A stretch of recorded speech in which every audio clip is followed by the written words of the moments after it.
യെശയ്യാ പ്രവാചകൻ്റെ പുസ്തകം 59-ാം അധ്യായത്തിൻ്റെ 21-ാമത്തെ വാക്യമാണ് നമ്മൾ വായിച്ചു കേൾക്കാൻ പോകുന്നത്. യെശയ്യാ പ്രവാചകൻ്റെ പുസ്തകം 59-ാം അധ്യായത്തിൻ്റെ 21-ാമത്തെ വാക്യം. ഞാൻ അവരോട് ചെയ്തിരിക്കുന്ന നിയമമോ ഇതാകുന്നു എന്ന് യഹോവ അരുളിച്ചെയ്യുന്നു. നിന്റെ മേലുള്ള എൻ്റെ ആത്മാവും നിന്റെ വായിൽ ഞാൻ തന്ന എൻ്റെ വചനങ്ങളും നിന്റെ വായിൽ നിന്നും നിന്റെ സന്തതിയുടെ വായിൽ നിന്നും നിന്റെ സന്തതിയുടെ സന്തതിയുടെ വായിൽ നിന്നും ഇന്നു മുതൽ ഒരു നാളും വിട്ടുപോകയില്ല എന്ന് യഹോവ അരുളിച്ചെയ്യുന്നു. അനുഗ്രഹീതമായ വചനത്തിനായിട്ട് ഞാൻ കർത്താവിന് സ്തോത്രം ചെയ്യുകയാണ്. യേശുക്രിസ്തുവിനെ ഒരാൾ സ്വന്തം രക്ഷിതാവായി സ്വീകരിച്ചു കഴിയുമ്പം വേദപുസ്തകം പറയുന്ന എല്ലാ വാക്തത്വങ്ങളും അവൻ്റെ മേൽ വെളിപ്പെടാൻ തുടങ്ങും. ദൈവത്തിൻ്റെ പ്രോമിസ് നമ്മുടെ കാലം കൊണ്ട് തീരത്തില്ല. അത് നമ്മുടെ മക്കളിലേക്ക് വരും, അവരുടെ മക്കളിലേക്ക് വരും. അതാണ് ബൈബിളിൻ്റെ സിസ്റ്റം. നിങ്ങൾക്ക് മനസ്സിലാകാൻ പുറപ്പാട് പുസ്തകത്തിൽ വാക്യമുണ്ട്, വായിക്കണ്ട, നിങ്ങൾ എന്നെ നോക്കിയാൽ മതി. എന്നെ സ്നേഹിച്ച് എൻ്റെ കൽപ്പന പ്രമാണിക്കുന്നവർക്ക് 1000 തലമുറ വരെ ഞാൻ ദയ കാണിക്കും.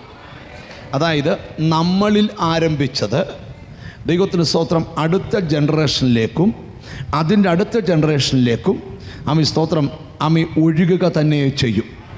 മോശ സങ്കീർത്തനം എഴുതിയപ്പം 90 സങ്കീർത്തനം, ദൈവമേ നീ തലമുറ തലമുറയായി ഞങ്ങളുടെ സങ്കേതമായിരിക്കുന്നു എന്ന് പറഞ്ഞാൽ എൻ്റെ അപ്പൻ്റെ ദൈവമല്ല, അവൻ എൻ്റെയും ദൈവമാണ്.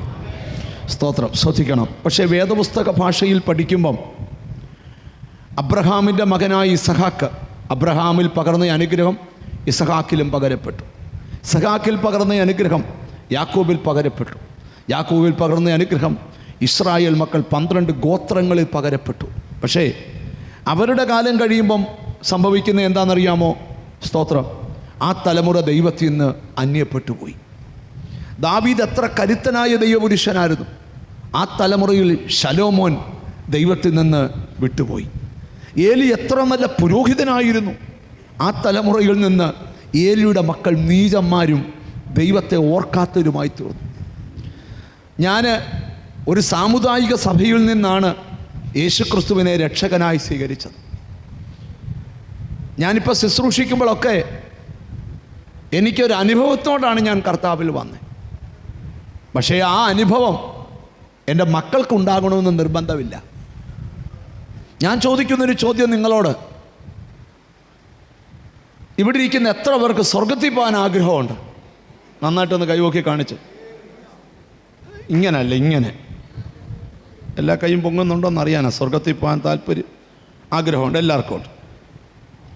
നിങ്ങളുടെ മക്കളെ സ്വർഗത്തിൽ കൊണ്ടുപോകണമെന്ന് എത്ര പേർക്ക് ആഗ്രഹമുണ്ട്? നന്നായിട്ട് അത് നല്ലതായിട്ട് ഉയർത്തി. മക്കളെ സ്വർഗത്തിൽ കൊണ്ടുപോകണമെന്ന് മക്കളില്ലെന്ന് ചിലർ പറയാം. മക്കൾ താമസിക്കാത്തരട്ടെ. മക്കളെ സ്തോത്രം സ്വർഗത്തിൽ കൊണ്ടുപോകണമെന്ന് ആഗ്രഹിക്കുന്ന എത്ര പേരുണ്ട്? അപ്പോൾ നിങ്ങൾ ശ്രദ്ധിച്ച് കേൾക്കണം. അപ്പം നമ്മൾ സ്വർഗത്തിൽ പോയാൽ പോരാ, പിന്നെന്ത് ചെയ്യണം? നമ്മുടെ കുഞ്ഞുങ്ങളും. എനിക്ക് നിങ്ങളെ എല്ലാം സ്വർഗത്തിൽ കൊണ്ടുപോകാൻ ആഗ്രഹമുള്ളപ്പോൾ തന്നെ അതിനേക്കാൾ വലിയൊരു ആഗ്രഹമുണ്ട്, എൻ്റെ മക്കളെ സ്വർഗത്തിൽ കൊണ്ടുപോകണം. അത് ഓരോ പേരൻസിൻ്റെയും വെളിപ്പാടായിരിക്കണം. അതുകൊണ്ട് ഞാൻ നിങ്ങളോട് പറയാം, ഇവിടെ യെശയ്യാവ് പ്രവചിക്കുന്നൊരു പ്രവചനമാണ് എഴുതിയിരിക്കുന്നത്. ദൈവത്തിൽ നിന്ന് അകന്നു പോയ ജനം ഉറക്കെ വിളിക്കുക, അടങ്ങിയിരിക്കരുത് എന്ന് പറഞ്ഞാൽ നിൻ്റെ ശബ്ദം കാഹളം പോലെ ഉയർത്തുക. എന്നിട്ട് എന്തോ ഉയർത്താൻ പറയുന്നേ? ഹല്ലേലൂയ പറയാനല്ല, ജനത്തിൻ്റെ പാപം ഓർപ്പിക്കാൻ. സ്തോത്രം. എന്നിട്ട് താഴോട്ട് വായിച്ചു വരുമ്പം, ഇതാണോ എനിക്കിഷ്ടമുള്ള ഉപവാസം? മനുഷ്യൻ ആത്മകഥനം ചെയ്യുന്ന ദിവസം, തലയെ വേടത്തെ പോലെ കുഴിക്കുന്നത്, അതല്ല ഉപവാസം. കർത്താവ് പറയുക, അന്യായബന്ധനം അഴിക്ക്, നുപക്കത്തിൻ്റെ അമിക്കയറ് പൊട്ടിക്ക്, പീഡിതരെ സ്വതന്ത്രരായി വിട്ടയക്ക്, അതാണ് എനിക്കിഷ്ടമുള്ള ഉപവാസം. എന്നിട്ട് താഴോട്ട് വായിക്കുക. സ്തോത്രം. നിങ്ങൾ സ്തോത്രം ശബത്ത് ദിവസം നിങ്ങളുടെ വേലയ്ക്ക് പോവുകയും, ആ ഭാഗം മാത്രം ഒന്ന് വായിക്കുന്ന 58-ാം അധ്യായത്തിൻ്റെ 13-ാം വാക്യം. നീ എൻ്റെ വിശുദ്ധ ദിവസത്തിൽ നിന്റെ കാര്യാദികൾ നോക്കാതെ ശബത്തിൽ നിന്റെ കാൽ അടക്കി വെച്ചു. ശബത്തിനെ ഒരു സന്തോഷമെന്നും യഹോവയുടെ വിശുദ്ധ ദിവസത്തെ ബഹുമാനയോഗ്യമെന്ന് പറയുകയും. ശബത്തിൻ്റെ അന്ന് മേളി ചോദിക്കുന്നുണ്ട്, നിങ്ങൾ ഉപവാസം എടുത്തോണ്ട് വേല ചെയ്യുക. ശബത്താന്നും പറഞ്ഞുകൊണ്ട് സ്തോത്രം ശബത്തിൻ്റെ അന്നും ജോലി ചെയ്യുന്നവരുണ്ട്.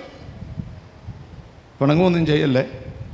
ചില കേട്ടിട്ടില്ലയോ, ചില രാജ്യത്തൊക്കെ ഞായറാഴ്ച ജോലി ചെയ്ത ഇരട്ടി ശമ്പളമാണ്. സ്തോത്രം. എല്ലാ ദിവസവും ഉണ്ടെങ്കിലും ഞായറാഴ്ച പിള്ളേർക്ക് എക്സ്ട്രാ ക്ലാസ്സാണ് ഉണ്ടെന്നില്ല. അല്ല ട്യൂഷനാണ്. പേരൻസിനോട് ചോദിക്കും, പിള്ളേരോട് ട്യൂഷന് പോയേക്കുവാ. അപ്പോൾ സ്തോത്രമൊക്കെ കുറയും കേട്ടോ. അങ്ങനെ പഠിച്ചിട്ടും 60 വാങ്ങിച്ചാണ് കയറിയത് ഉണ്ടെന്നില്ല. അപ്പം ഞാൻ എന്താ പറയാൻ പോകുന്നതെന്ന് മനസ്സിലാക്കണം. ഞാൻ ചുമ്മാ ഒരു ചോദ്യം ചോദിക്കുക. തിരുവല്ലായിൽ ചോദിച്ചാൽ ഇവിടെയും ചോദിക്കുവാന്നേ. സ്കൂളിൽ എത്ര സമയം ഒരു കുഞ്ഞ് പഠിക്കുന്നുണ്ട് ഒരു ദിവസം? സാറുമാർ പറ. എന്തോ 6 1 മണിക്കൂർ ബ്രേക്ക് ഉണ്ടല്ലോ. സ്കൂൾ തുടങ്ങുന്ന എപ്പോഴാ? 10 മണി.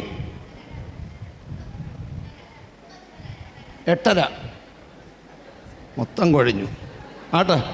6-7 മണിക്കൂർ നോക്കാം. ചോദ്യം, ഒരു കുഞ്ഞ് 7 മണിക്കൂർ സ്കൂളിലാണെങ്കിൽ ബാക്കി മണിക്കൂർ പേരൻസിൻ്റെ കൂടെ. ഏറ്റവും വലിയ പഠിത്തം കാണാതെ പഠിക്കുന്നതല്ല, കണ്ടു പഠിക്കുന്ന. പേരൻസിനെ കണ്ടു വേണം ആര് പഠിക്കാൻ?